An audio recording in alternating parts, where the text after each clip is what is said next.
And then Ole was back, and I said, Ole, I think I seen the greatest heel I ever seen. I said, his name's Fit Finlay. He goes, how big is he? I said, I don't know, Ole. I never paid. I didn't pay any attention to that. I didn't need to. I Yeah. was in there. I was mesmerized with how good he was. Yeah. He goes, it couldn't have been any. Couldn't have been very big then.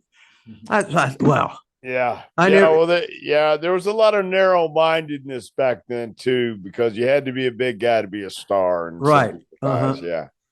Yeah. But I think Lawler and Dundee proved that wrong. So did some other guys later on that you could be a star. It didn't matter. It was about the perception, it was about the attitude, it was about the body language, the feeling, everything you did. You didn't have to be 7 feet tall. Daniel Bryan had 70,000 people going, yes, yes, yes, yes.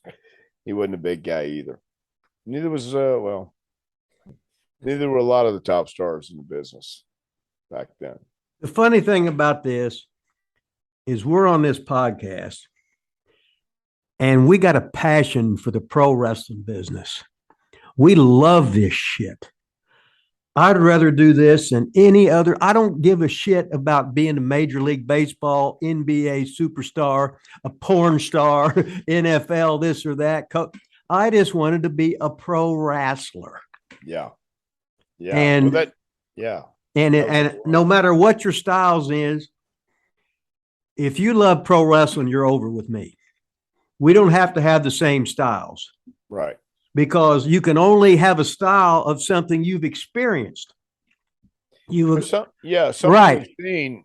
I mean, we can't necessarily fault the kids today because you can't choose when you're born. You can't choose what culture you're grown into or thrown into.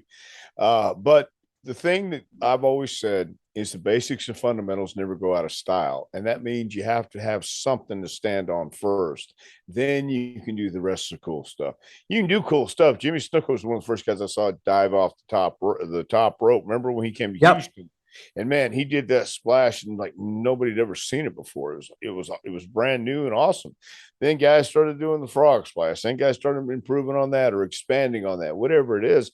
Okay, that's all good, but it all really starts from circling, or at least the bell ringing and a lockup, and then you go from there. If you don't, and you just start super kicking people, you just go out there and just start doing stuff, then you're just doing stuff. If you don't do it with any feeling or emotion, it means absolutely nothing. And people don't even understand how to put that in these days. You don't have to talk to anybody to go out on a date. Just go to Tinder. So, or whatever it is, you go to do Bumble because the girls choose you first in Bumble. Okay. Oh yeah. See if you go Tinder, the guy's begging first, right? And then the girl's got to say okay. But on Bumble, the girl's already said yes. Oh, here's Dr. Tom. I want to do him, and it's up to you. Well, I've never had the opportunity to go to any of these things, but I have had people tell me about the dating apps these days and tell me how out of touch I am because you don't have to get to know anybody these days. You just go on the app. So that was the difference. I mean, when you didn't have all this technology and all these things, you had to communicate. You had to connect with the crowd, with the fans, the audience, whoever it was watching. Because if you didn't connect, they're not going to come. If they don't come, you're not going to get paid. There's no business. If they're not watching your product, then how are you going to get known?